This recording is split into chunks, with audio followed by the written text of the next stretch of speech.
Hare Krishna, it's August 17th, 2024. It's Saturday morning. The past few Saturday mornings, we've been reading from Bhagavad-gita as it is, Srila Prabhupada's introduction. That's preface and then introduction. And so we'll continue that. So in the edition I have here, I'm reading here starting from page 9, from page 9 in the introduction, and towards the top of page 9 in this edition, there's a sentence that begins with Ishvara, the Supreme Lord, Jiva, the living entity, Prakriti, nature, eternal time, and karma. Okay, so we'll start from there.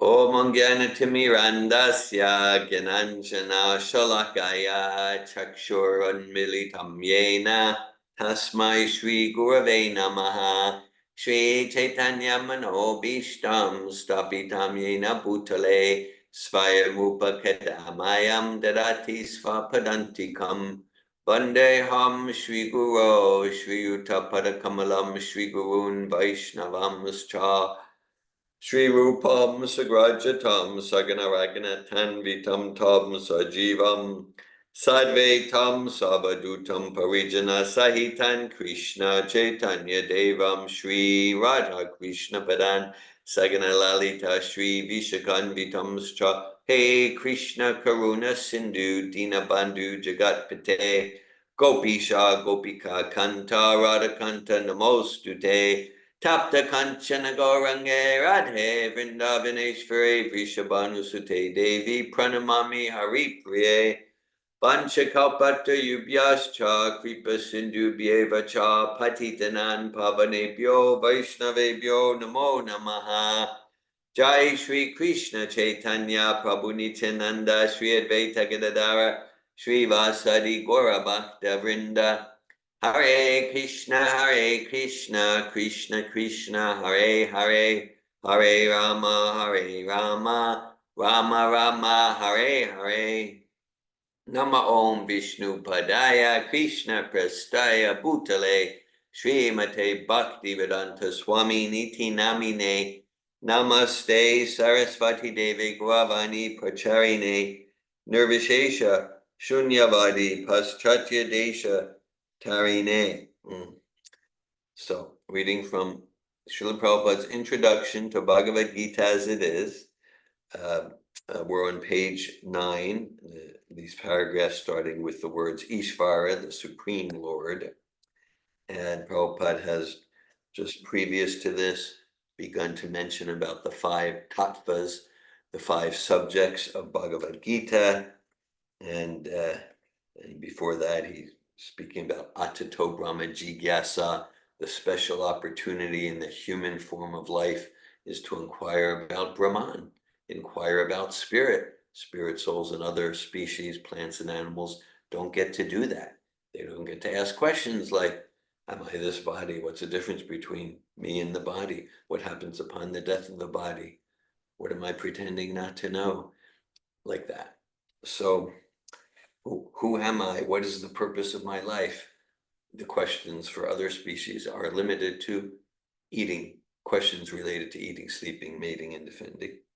So Prabhupada has talked about the 5 subjects of Bhagavad-gita: Ishvara, God or Krishna; Jiva, that's us, the living entity; Prakriti, material nature; Kala, time; Kalosmi, Loka, Kalosmi, Pravita Loka Kshayakrit. Krishna says, time I am, destroyer of worlds. And the fifth topic is karma. So Srila Prabhupada writes, Ishvara, the Supreme Lord, Jiva, the living entity, Prakriti, nature, eternal time, and karma, activity, are all explained in the Bhagavad-gita. Out of these 5, the Lord, the living entities, material nature, and time are eternal. The manifestations of Prakriti may be temporary, but it is not false. Some philosophers say that the manifestation of material nature is false, but according to the philosophy of Bhagavad-gita or according to the philosophy of the Vaishnavas, this is not so. The manifestation of the world is not accepted as false. It is accepted as real, but temporary. It is likened unto a cloud which moves across the sky, or the coming of the rainy season which nourishes grains. As soon as the rainy season is over, and as soon as the cloud goes away, all the crops which were nourished by the rain dry up. Similarly, this material manifestation takes place at a certain interval, stays for a while, and then disappears. Such are the workings of Prakriti. But this cycle is working eternally. Therefore, Prakriti is eternal. It is not false. The Lord refers to this as my Prakriti. This material nature is the separated energy of the Supreme Lord, and similarly, the living entities are also the energy of the Supreme Lord, but they are not separated. They are eternally related. So the Lord, the living entity, material nature, and time are all interrelated and are all eternal. However, the other item, karma, is not eternal. The effects of karma may be very old indeed. We are suffering or enjoying the results of our activities from time immemorial, but we can change the results of our karma or our activity, and this change depends on the perfection of our knowledge. We are engaged in various activities. Undoubtedly, we do not know what sort of activities we should adopt to gain relief from the actions and reactions of all these activities. But this is also explained in the Bhagavad-gita. Hare Krishna. We're reading from Introduction to Bhagavad-gita. We're on page 9. We're right at the paragraph that begins with the position of Ishvara is that of supreme consciousness. So here, and then also about a page or two previous, Prabhupada talks about how of the 5 topics of Bhagavad-gita, 4 are eternal, and 1, karma, is not eternal. I remember going back to, this would be about 9 years ago or more, at the home of Garuda and Damayanti Prabhus, we had a program entitled Destroy Karma Forever. And I even remember on the promotional Facebook thing, we found this very intimidating Kshatriya-like picture about destruction. So we reference, we kind of reference this part of the introduction. We reference it a lot. We reference it a lot because there's the myth about karma. What's my karma? What can I do? So karma, this principle of karma actually lends itself to an actual spiritual philosophy of radical 100% personal responsibility. I created my karma and I can destroy it, I can change it, I can transcend it. And Prabhupada here and earlier in the purport, and this, as Prabhupada says, this is a whole theme in Bhagavad-gita, how to change the quality of our activities, the quality of our karma, and to get free from the reactions of karma. Krishna says, well, to kind of summarize it, perhaps maybe the most quoted verse of the Gita, Sarvadharman Parityagya Mamekam Sharanam Vraja Aham Tvam Sarvapapebhyo Mokshayashami Mashucha. Krishna says, just abandon all varieties of religion and yoga, because there's lots of types of social systems and religion and yoga given in the Vedas and Bhagavad-gita, and Krishna says, yeah, they can all be stepping stones. They can all supplement and complement and help, and abandon them and just surrender into me. And he says, Mokshaya Shami Mashucha, I'll surrender into me. Don't worry, don't fear, Mashucha, don't be in anxiety. I'll deliver you from all the reactions of your karma. You simply surrender with sincerity. So that's the ultimate process. It can get more complex and subtle and nuanced, but ultimately we surrender to Krishna, and we're no longer on the machine of karma. And as long as we stay surrendered moment to moment, then we're free from karma. We're not in that game anymore. And then at the same time, we generally I experience, like during a morning program, just chant and japa.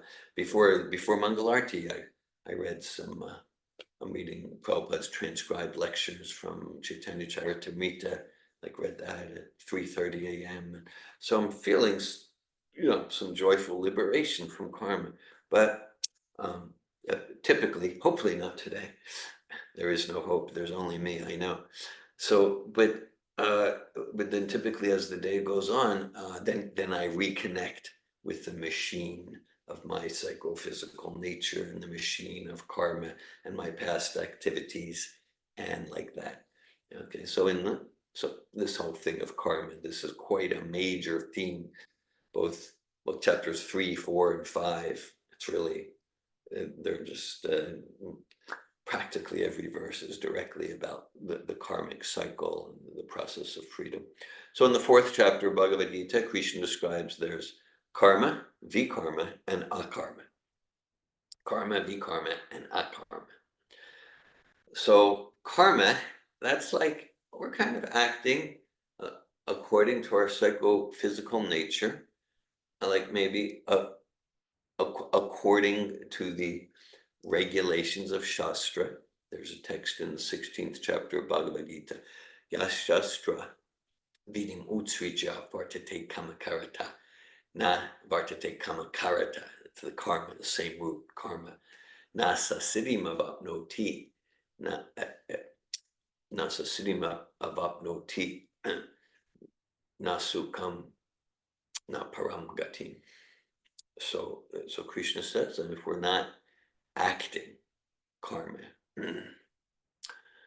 if we're not acting according to the Shastra, this word Shastra, it means like the revealed spiritual literatures, Bhagavad-gita, Bible, Quran, like that. So Astra actually means weapon, and Sa means like the supreme. So means like the supreme controller. The supreme controller. So means it means like to govern, to govern. So it's recommended that we take shelter in Shastra, in that the supreme governance.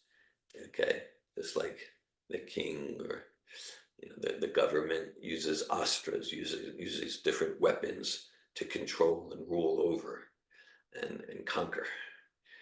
So we're encouraged. So we're going to be ruled over, and our choice essentially is to be ruled over by the illusory energy Maya, or by Shastra.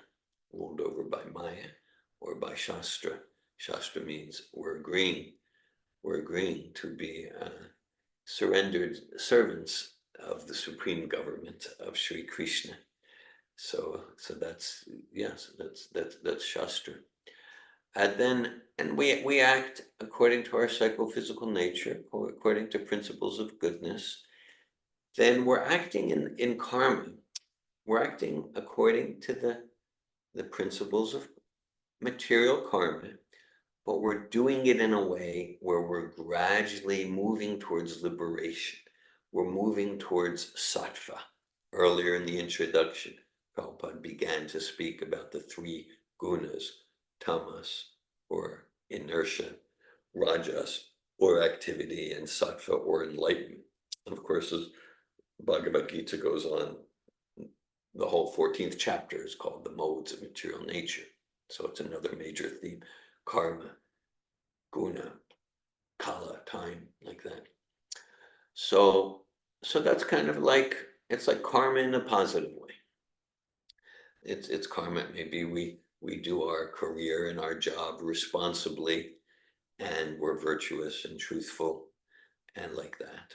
And then it's still within the realm of karma, but the soul, we're coming towards sattva. Sattva is, it's closest to liberation. So there's karma. Then there's vikarma. We can see V is like vicious.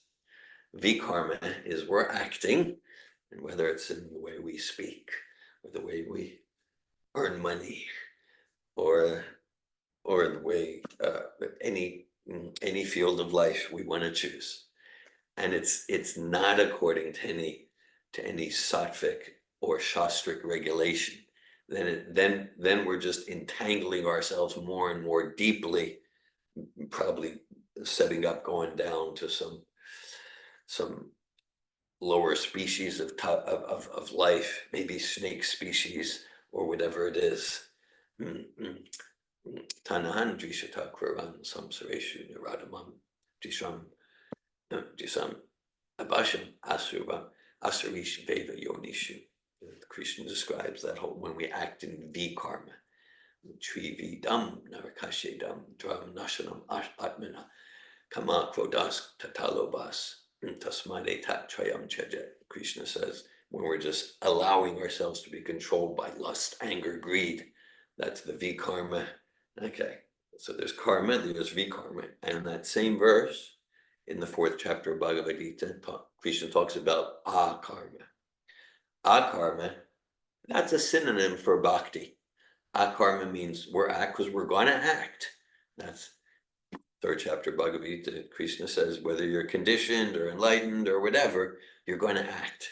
It's that's a very personal bhakti thing. There are some misconceptions. When we become completely enlightened, then no more activity.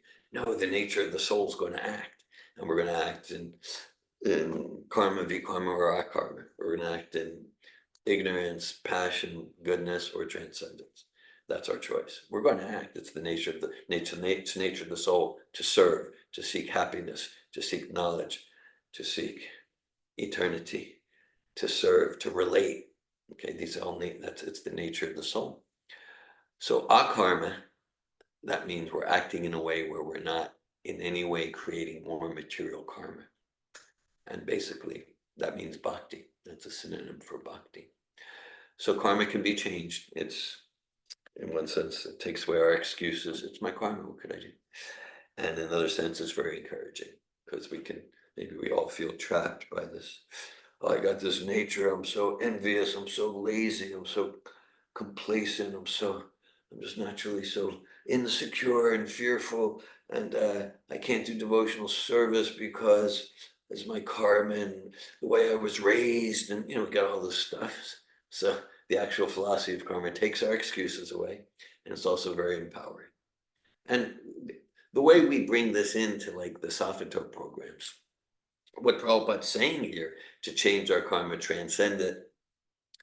Of course, there is like that love of Krishna, prema bhakti, bhava, like higher stages of love of Godhead.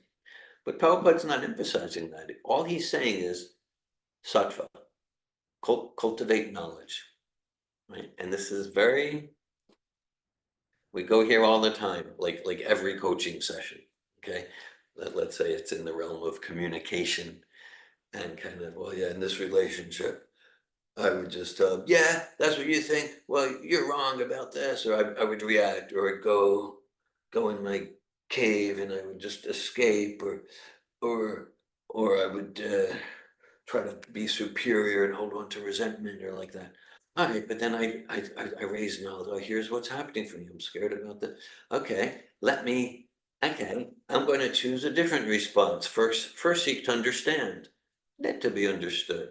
Okay, I'm not agreeing with this person, and I'm going to show understanding. Okay, according to my psychophysical nature, I would be reactive and do all sorts of roadblocks and false ego stuff like that. But okay, I'm going to choose something different. Okay, according to my karma, here's what I eat and here's how I eat. Okay, I'm choosing to change that. It's a distinctive It's a distinctive opportunity for a spirit soul in the human experience. And when we make those choices, we make those changes, that's what transformation is all about. That means we're rising above our karma, we're changing our karma, we're transcending our karma. That's the essence of sattva, is to bring to conscious perception that which till now we've not perceived, to bring to conscious perception possibilities that till now we weren't even aware of, because we were so covered in the lower modes of rajas and tamas. Hare Krishna. I'm going to get for some who joined recently. And today we're reading from Introduction to Bhagavad-gita. In this edition, I'm on chapter 9, the bottom paragraph, starting with, the position of Ishvara is that of supreme consciousness.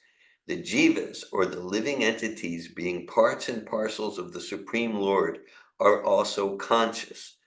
Both the living entity and material nature are explained as prakriti, the energy of the Supreme Lord, but one of the two, the jiva, is conscious. The other prakriti is not conscious. That is the difference. Therefore, the jiva prakriti is called superior, because the jiva has consciousness, which is similar to the Lord's. The Lord's is supreme consciousness, however, and one should not claim that the jiva, the living entity, is also supremely conscious. The living being cannot be supremely conscious at any stage of his perfection, and the theory that he can be so is a misleading theory. Conscious he may be, but he is not perfectly or supremely conscious. The distinction between the jiva and the Ishvara will be explained in the 13th chapter of Bhagavad-gita. The Lord is kshetrigya, conscious, as is the living being. But the living being is conscious of his particular body, whereas the Lord is conscious of all bodies. Because he lives in the heart of every living being, he is conscious of the psychic movements of the particular jivas. We should not forget this. It is also explained that the Paramatma, the Supreme Personality of Godhead, is living in everyone's heart as Ishvara, as the controller, and that he is giving directions for the living entity to act as he desires. Now that's he with a small h, means as, not he with a big H. Okay, so the Paramatma is the supreme facilitator, and the Paramatma, and that's the super soul in our heart, is reciprocating with our desires. So we could say Krishna in the heart is always giving us wise advice and guidance, and he wants us to follow it, but he's never forcing. As Prabhupada often points out, Krishna speaks the whole Bhagavad-gita, and then right towards the end, he says, Vimrishe sad esheshena yate chasi tataku. He says to Arjuna, now do as you wish to do. Krishna gives the most sublime wisdom, but he says to Arjuna, no force, no coercion. He's fully honoring Arjuna's free choice. In our attempts at transformative coaching, facilitation, we're endeavoring to emulate that quality of Krishna. Right? No force, holding up the mirror and facilitating the self to turn towards itself in self-awareness. That's sattvic consciousness. And then sattva means an expanded range of choice. And so it's Krishna in the heart, always giving wise guidance, and material life means like we're ignoring it. We're nah, I got a better idea. I got these material plans. You know, I don't need this super soul stuff. I got these material plans. Now they haven't worked out like the past like 10 billion times, but this one's really for sure. And so Krishna's just, that's why I said he's Suridam Sarvabhutanam. He's our best friend. So he's giving us wise guidance. At the same time, he's going to facilitate us with spiritual energy to the extent that we're sincere about spiritual life. and he'll facilitate us through his material energy to the extent that we're invested in the material desires, coming from the false ego and this body. Krishna says, so this is knowledge. Like Prabhupada, just before that, he talked about the way to transcend karma, cultivate knowledge, intellectual and realized knowledge. And then that's the path of perfection. Realized knowledge means make these distinctions. And just here, Prabhupada's simply giving us the distinction. We're not prakriti, we're not matter. This is just a car. We're the spirit soul, we're the jiva.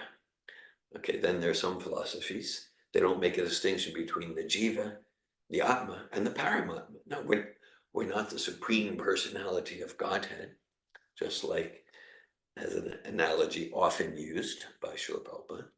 So like the sun and the sun rays. So the sun rays are not exactly like the sun, and they're not completely different from the sun, right?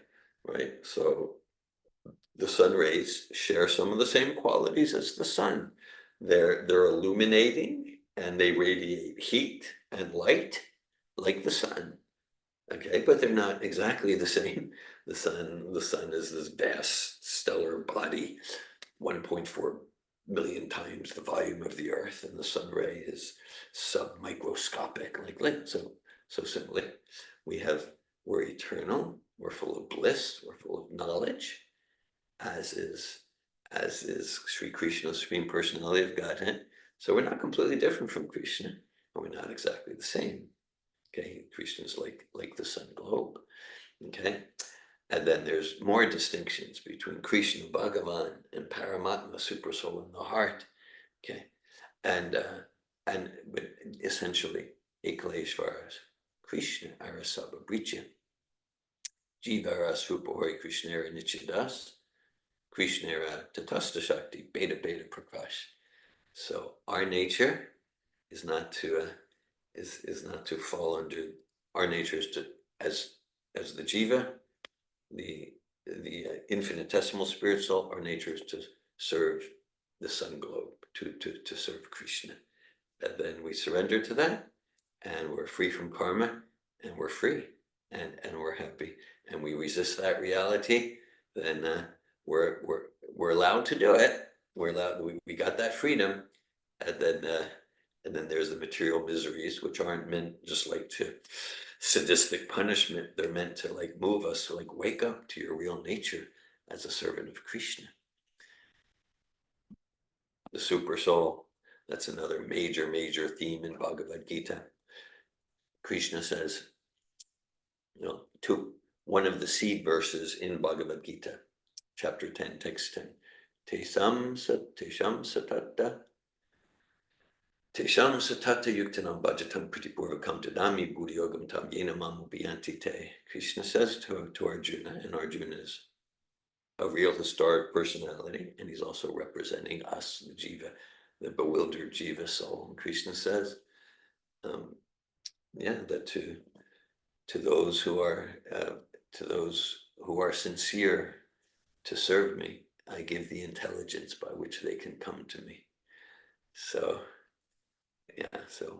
without that sincerity, without taking shelter in Krishna and Krishna's pure devotee, Srila Prabhupada, our intelligence will be bewildered, as smart as we think we are. Especially if we think we're smart and really intelligent, then Maya just bury us. Maya just play with us like a little toy, and we'll just be spun around a million times, and we're thinking, I see things clearly. What's the problem here? But Krishna says, if you're sincere, I'll give you the intelligence. So that's our job, to be sincere. And then Krishna goes on in the next seed verse of Bhagavad-gita. Tesham evanu kampartam hamaganijam tamahana shayam yatma bhavasto gandipena basvata. Krishna says, I, dwelling in their hearts, destroy with the shining lamp of knowledge the darkness born of ignorance. So if we're sincere, then Krishna will take away the Maya, take away the knot, the not in the heart. One more super soul verse. This one's from the Bhagavad-gita, text 17, chapter 2, canto 1. Shrinvatam Swakata Krishna Punya Shravana Kirtanam Vidyanta Stoya Bhajani Vidunoti Saritsatam. Sutta Goswami speaking there to the sages at Nami Sharanya, headed by Shaunaka Rishi.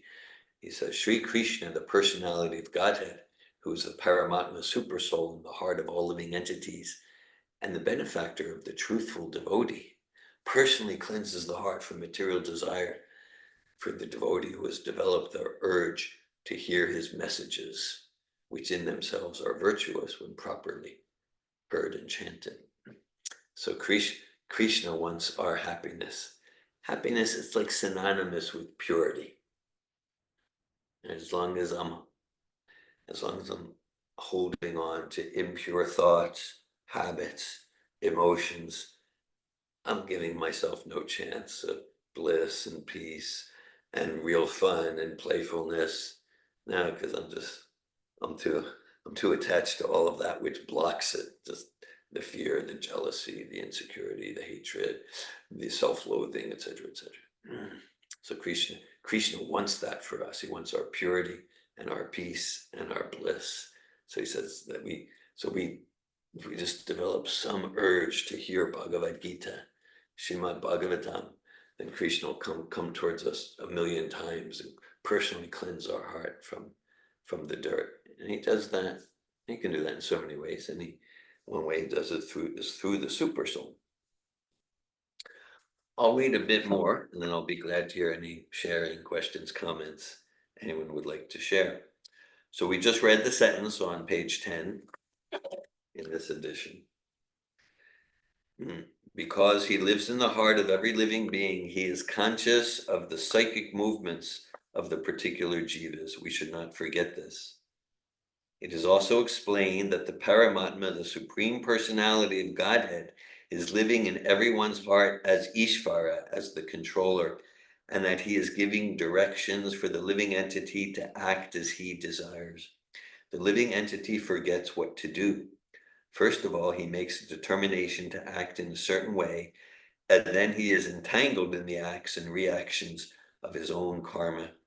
After giving up one type of body, he enters another type of body as we put on and take off old clothes.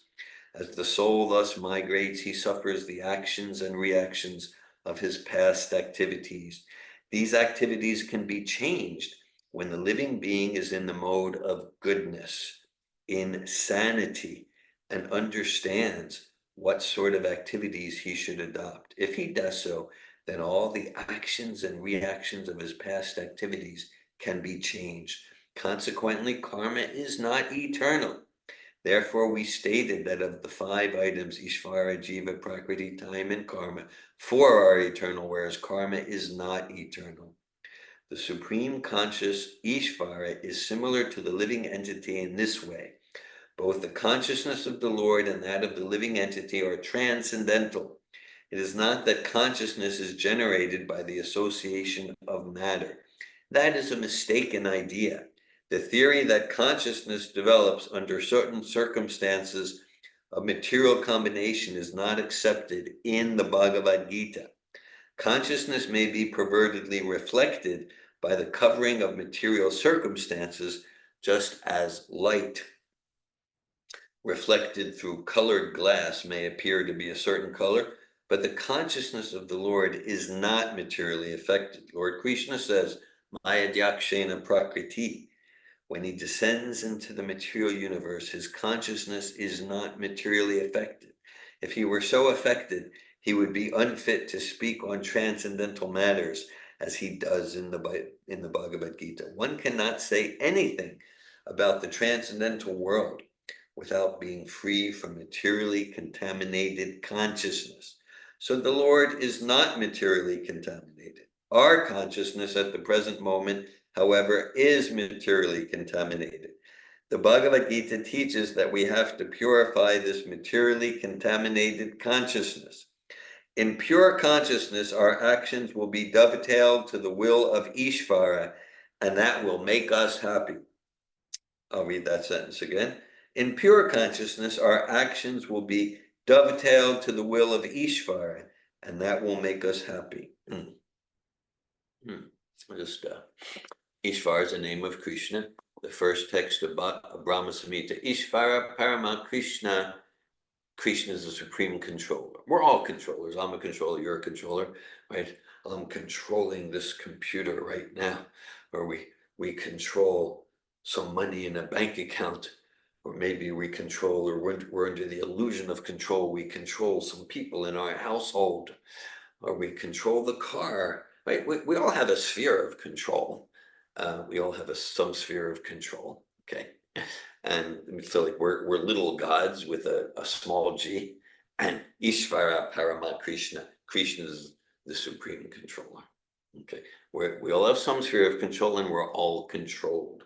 Just like, okay, I can control whether I look here or there. Okay, true. At the same time, it's very minuscule control, because let's say there was no sunlight. Let's say the sun just disappeared. Then I couldn't see anything. So even something like to see, it's dependent on the sun god and so many things. So there's like different levels of controllers. We got some control. God with a small g. Ishvara Parama Krishna. Krishna's the supreme controller. Okay. Mata Paratram Nanyat Kinshirasti Dhananjaya Maya Sarvamidam Protam Sutre Maniganayava. 7th chapter of Bhagavad-gita, Krishna says, there is no truth superior to me. Everything rests upon me as pearls are strung on a thread. Okay, so there's no controller beyond Krishna. Dharma Projiam Janmadhyasyaton Bhayadi Tatash Chatesh Vavigeshu. So just like we might not, just like say a little child looks at like a necklace, a pearl necklace, and just think, oh, the pearls are just hanging there. But actually, with knowledge, we see, we might not also see the thread, but we see with knowledge, there's a thread there. They're not just floating there. So everything's resting on Krishna as pearls are strung on a thread. This I know. Okay, so like if we look at the, of course, the name Jesus. Of course, in English, it's just like kind of an aside. Okay, Jesus has 5 letters. If we look at the original Hebrew and of the name Jesus, actually all 5 letters are wrong. I won't get into a whole linguistic thing, but all 5 letters, all 5 letters are wrong. Like if someone went back 2,000 years ago and say the neighborhood of Nazareth or Bethlehem or Jerusalem and say, I'm looking for Jesus. They wouldn't, no one would even say, would even understand. It's not like a slightly different, but anyhow. So actually in the Hebrew language, there's no J, like it doesn't exist. Okay, and Jesus came from, the Jews.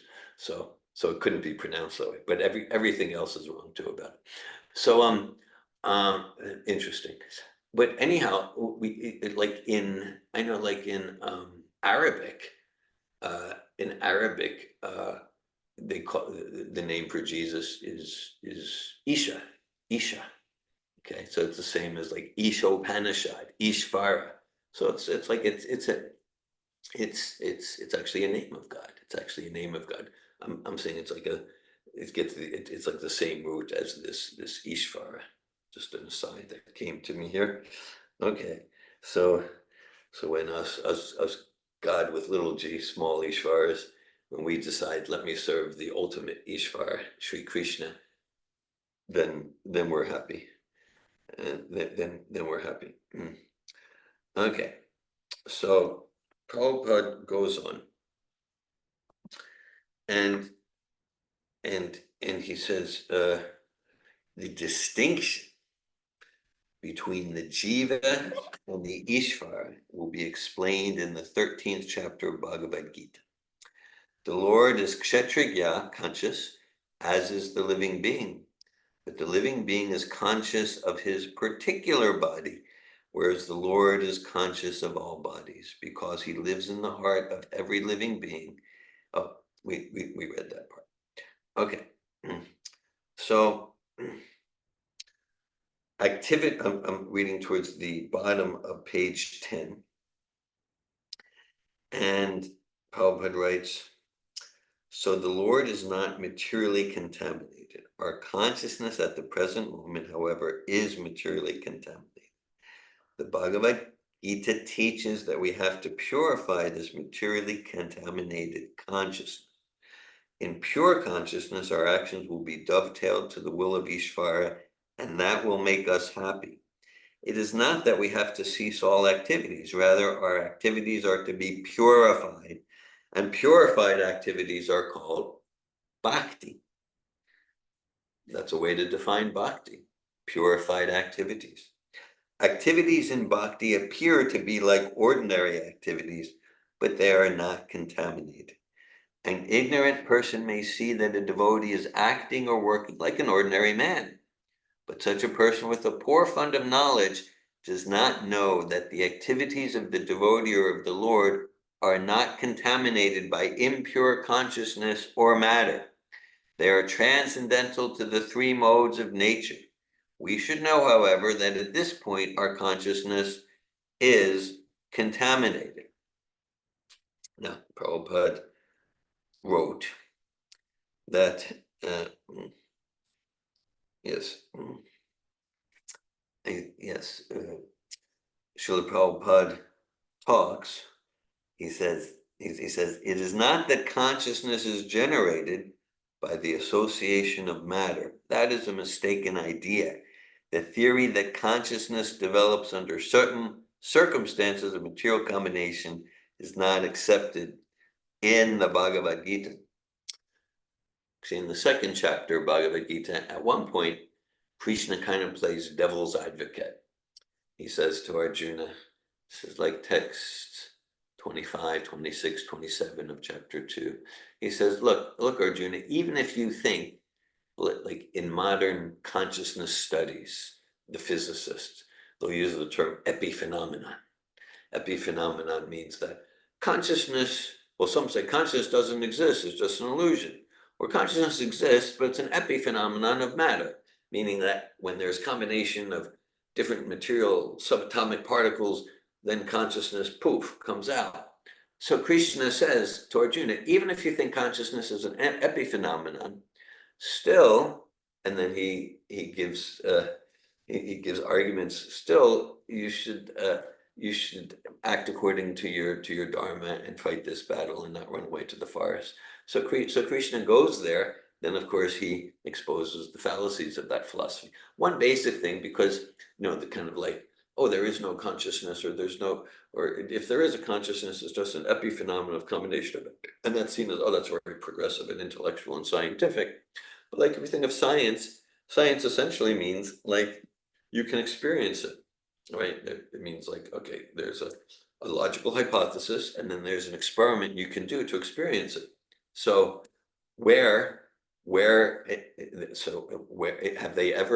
has anyone ever mixed chemicals, mixed atoms, molecules in a laboratory to create a conscious being? The answer is no, as far as I'm aware. Or in nature, in nature we see, like here we are, we're several, 8 or 10 here, were conscious beings, and we came from a mom and dad, a mother and father who were conscious beings who came from mom and dad. Or there's the tree that came from a seed that came from a tree, which is a living. Life comes from life. That's what we see. That's empirical. We talk about empirical objective science.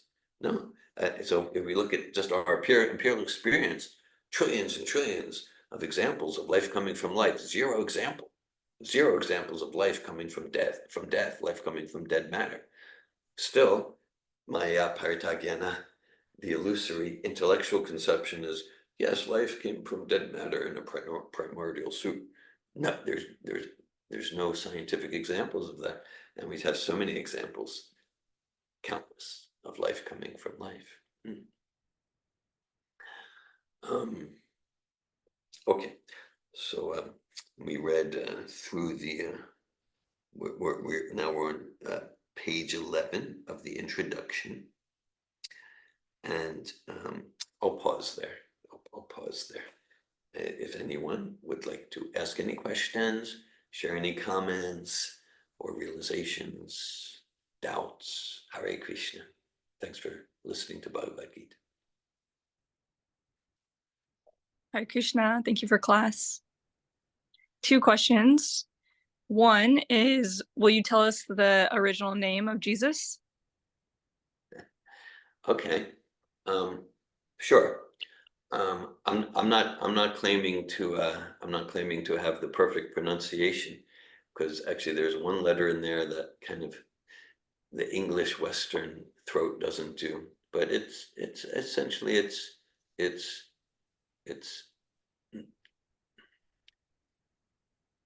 Yeshu. Mm.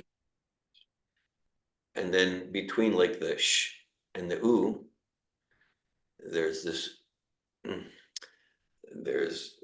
it's a letter called ayin, and basically for most English speakers who learn Hebrew, they just say ayin. It's like a silent letter. Hebrew does have silent letters that are completely silent, like we have our silent E in English. Ayin, but for the actual Hebrew speaker, it's not silent. It's like this very throaty, deep in the throat. So it'd be like yeshu, okay, like that. Mm. Okay, but we were told just treat it as like a silent letter. So it's something like yeshu. Okay, thank you. Yeah, that's very different. Very different. Yeah, because first of all, there is no J in Hebrew. So, but and the yud, the Y generally indicates God, and then okay, like Jesus. So it's not an S, it's an SH, ish.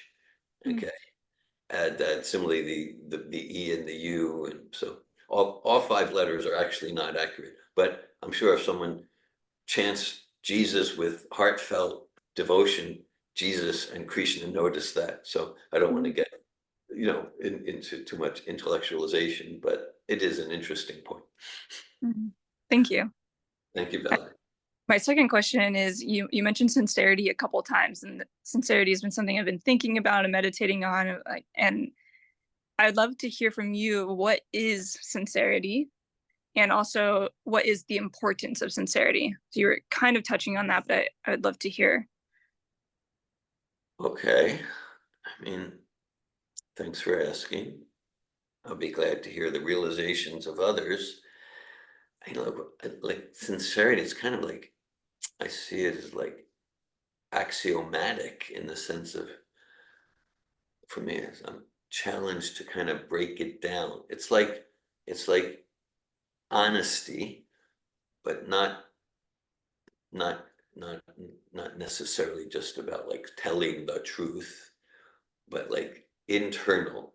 For me, it's like, here's what I really want. And hearing your question, I'm thinking about it like, okay, just like if I'm lying and being deceptive, I know that I'm lying and being deceptive. Okay, and maybe it takes some introspection. I can get so entangled in my deceptions that I'm not even aware of when I'm being honest or deceptive. Similarly, it's just like, okay, to please Prabhupada, to serve Prabhupada. I'll use Prabhupada because Prabhupada for me is more real.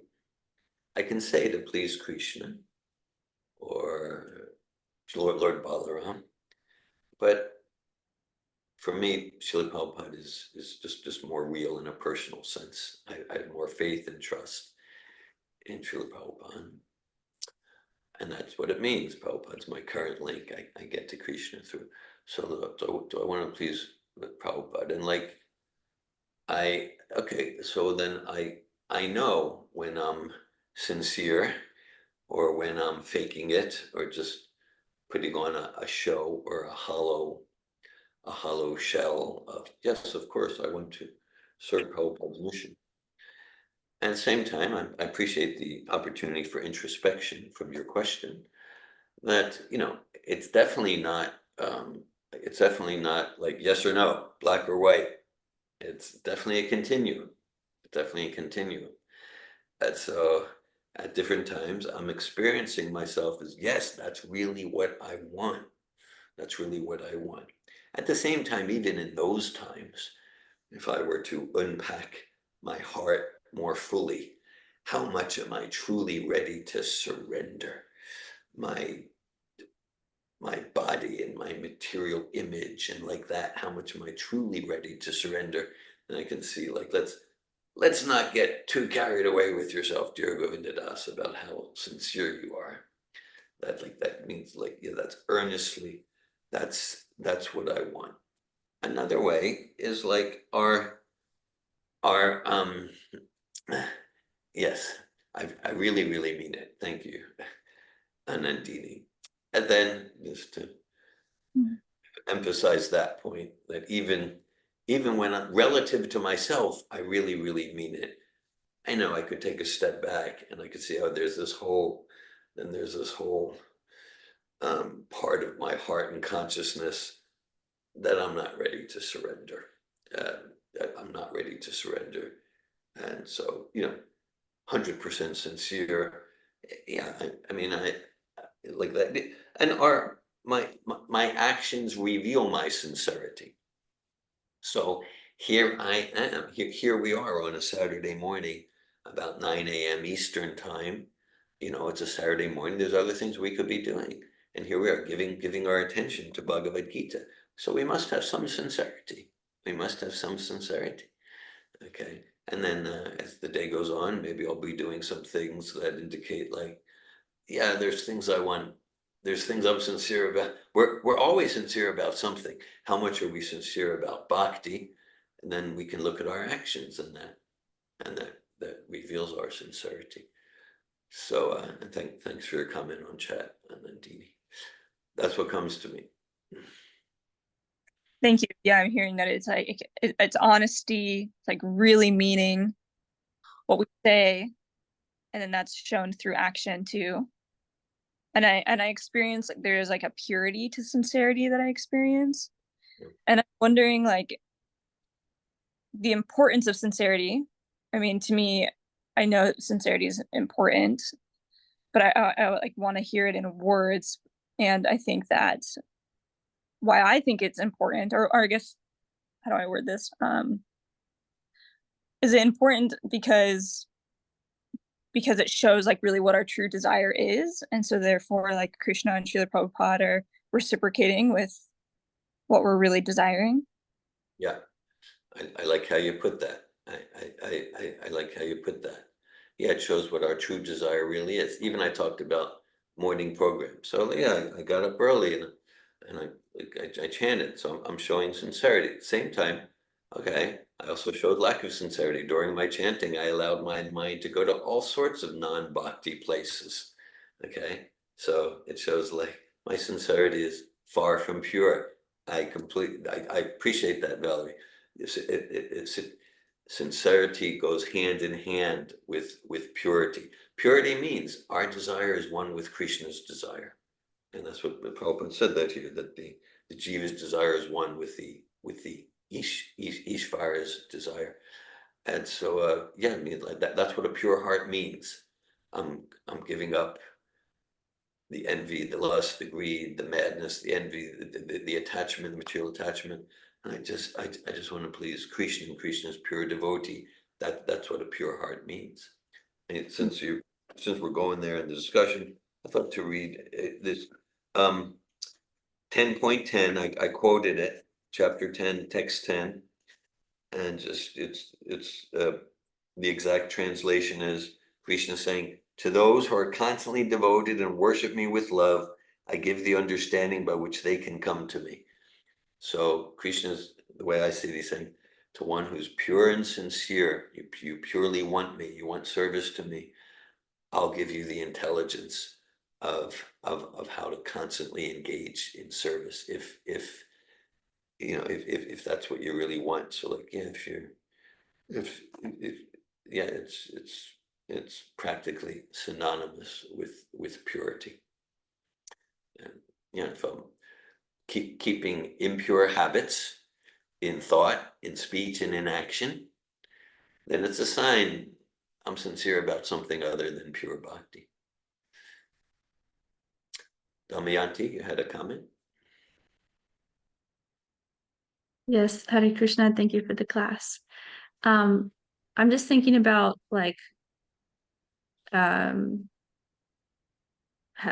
all of us here been given the intelligence by which we can come to Krishna? Like I feel like we have, or we're about to be or something, we're in the process. And how sincere was I? So it's like I guess I'm thinking that there's more than just sincerity at play. Like I'm thinking, like I don't like because it's a seem. I guess there's like that. What is this? There's like a phrase, um, merciless. I don't know what it is. Or some like basically, or like undue grace or something. Give something given. The causeless mercy, Causeless. Yeah, that's what I'm thinking. Causeless mercy. Thanks. Causeless mercy. Given for those of us who come in contact with the with the bona fide representative of God, or the bona fide spiritual master. If we've come in contact with him and we've received knowledge, how much does it reflect on our sincerity? Because I don't remember feeling anything sincere about God, or doing any worship. So what do you think about that? What I'm hearing is, okay, yeah. So we're focusing on our sincerity and our purity. And then you're bringing in the factor of the causeless mercy of God and God's pure devotee, Jesus or Srila Prabhupada, Krishna, Lord Balaram. So yeah, so that's a very important factor in the equation. And they go, so it's kind of like if we're sincere and pure, then Krishna will give us the intelligence to engage in pure devotional service and come to him. But Krishna doesn't have to. He's not forced. He's not forced. At the same time, he's revealing himself. He says that is how I reciprocate. In regards to Srila Prabhupada, you might say the quintessential spiritual master verse is in all the Vedas, in Bhagavad-gita's chapter 4, text 34. Tadviti pranipatena paripashena sevaya upadakshanti teginam ganinas tatvadarshana. Just try to learn the truth by approaching a bona fide spiritual master. The self-realized soul can impart knowledge unto you because he's self-realized. He has seen the truth. In the purport there, Prabhupada talks about how, the pure devotee isn't forced, doesn't have to reveal knowledge even to someone who's sincere. But Prabhupada says, but he does. But he does. So thanks for bringing that into the discussion, Damayanti. We're not the supreme controllers. We can't force Krishna to give us that inspiration. And it becomes like an infinite regress. Because like our job is to be sincere, to work like everything depends on us, internally and externally, and pray like everything depends on Krishna. And then even to work like everything depends on us, we get to pray to Krishna and Srila Prabhupada for that too. Like, if I look at myself, I'm not sincere. Krishna, Srila Prabhupada, please give me sincerity for devotional service, or at least give me sincerity to want devotional service. So even the part work like everything depends on us, let us give full responsible effort while also praying for that mercy and realization too, and pray like everything depends on Krishna. So Krishna is not forced, even if we're pure and sincere. At the same time, this is like the science of God. It's a science of self-realization. It's a science of God. And Krishna, he's telling us personally, if you're sincere, you're constantly devoted, I'll give the understanding by which you can come to me. Thank you, Damayanti. Hare Krishna.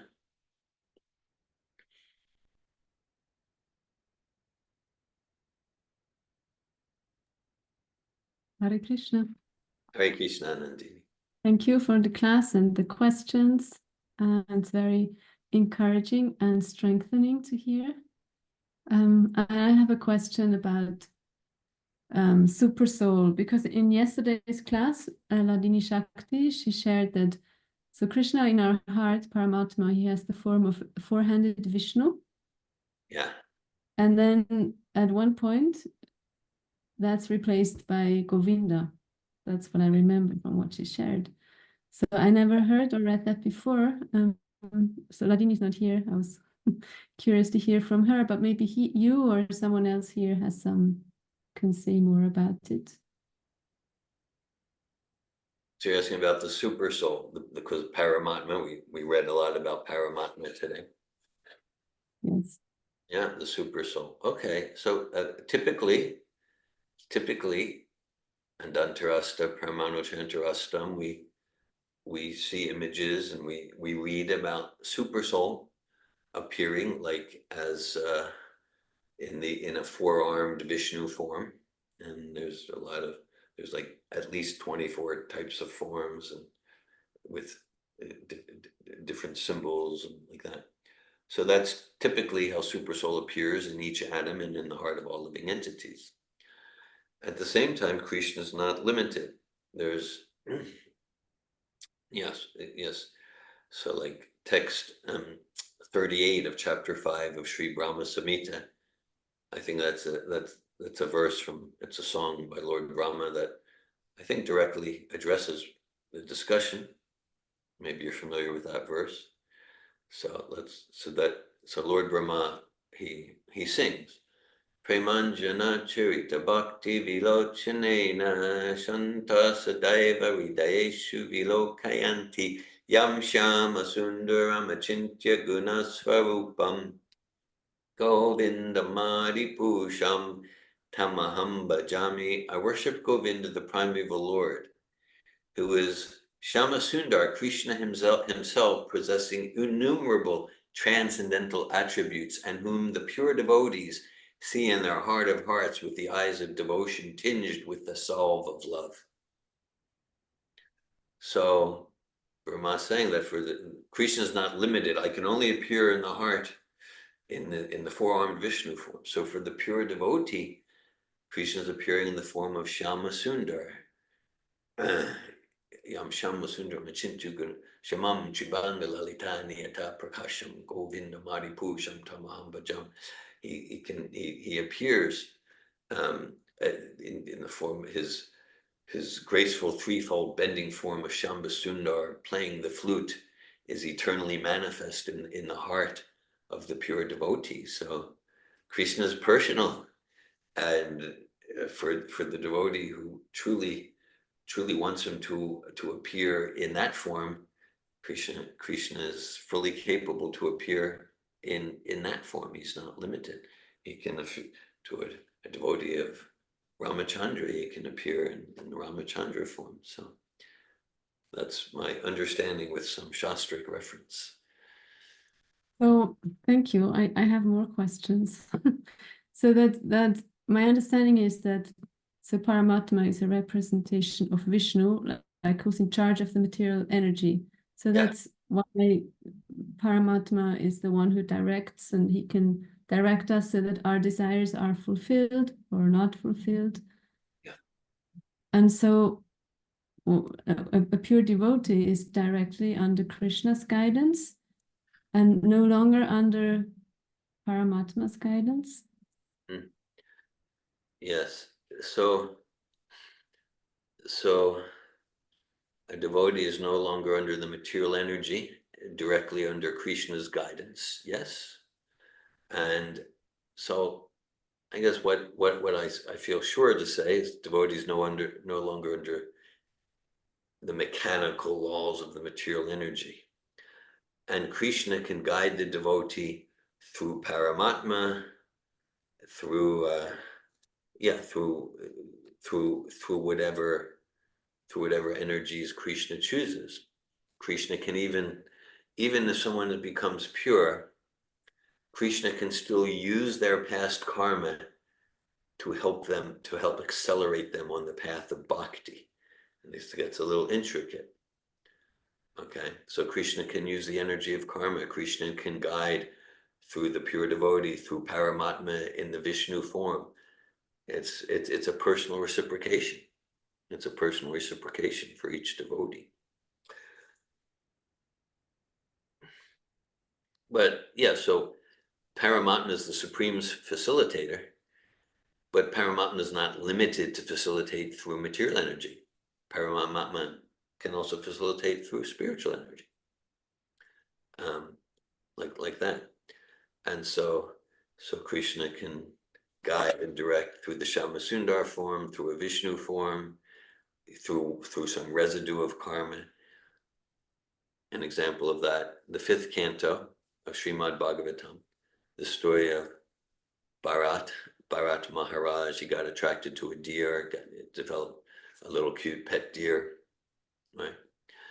And so it's very interesting there. So then at one point, the deer got lost, and it's night, and Bharat Maharaj is running, where's the deer? And he trips and he hits his head and leaves his body. So then Shukadeva Goswami in the verse says, oh, must have been his karma for that to happen. And the purport Prabhupada says, it couldn't have been his karma. He was on the stage of bhava. It's a contradiction. So my understanding of what's happening there is it wasn't his karma in the material sense. Still, Krishna, whether in the form of, well, of course, Bharat's father is an incarnation of Krishna, known as Rishabhadev. Krishna, whether through the Paramatma, Vishnu form, whatever, but Krishna is taking the karma and using it to accelerate the loving devotion of the spirit soul who was Bharat, and then became the deer, then became Jadbara. Thank you. Yeah. Well, it's kind of reassuring, I think, for me to hear that, because I understood that Paramatma is only like directing or accompanying the spirit soul in the human or in the material context, and not in the spiritual world, or like, so it would make sense to me that if like a pure devotee who's not under the laws of material nature is guided by Krishna himself and not by Paramatma. Not by Paramatma. And at the same time, even Krishna in the form of Krishna could be called Paramatma in the technical sense of the word, that Paramatma means the soul of the soul. So that's Krishna, also in the form of Shamasundara. But typically, when we use the name Paramatma to refer to the Absolute, we're referring to the four-armed Vishnu. I have one more question. It's kind of a childish question, maybe, but we just read in the 2nd canto of the Srimad Bhagavatam there's the size of the super soul, and it's described like from the end of the thumb to the end of the ring finger. Yeah, okay. That's and it's like in the center of the chest near the heart. Yeah. So what about the fly? The fly is very small. Or the amoeba. Yes. Yeah. Well, my understanding is all living entities have hands and eyes in different forms. And so it would be relative. So for the fly, whatever the size of the fly is, like that. So it would be relative to the size of that particular body. Okay, that makes sense. Thank you. Thank you, Anandini. Any other questions, comments, or sharing?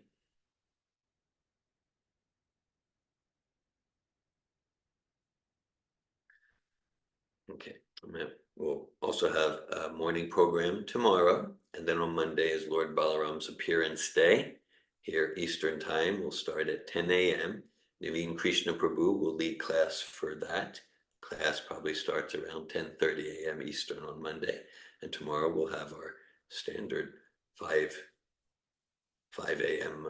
Morning program with class starting at about 8. Hare Krishna, Bhagavad-gita ki jai. Srila Prabhupada ki jai. Hare Krishna.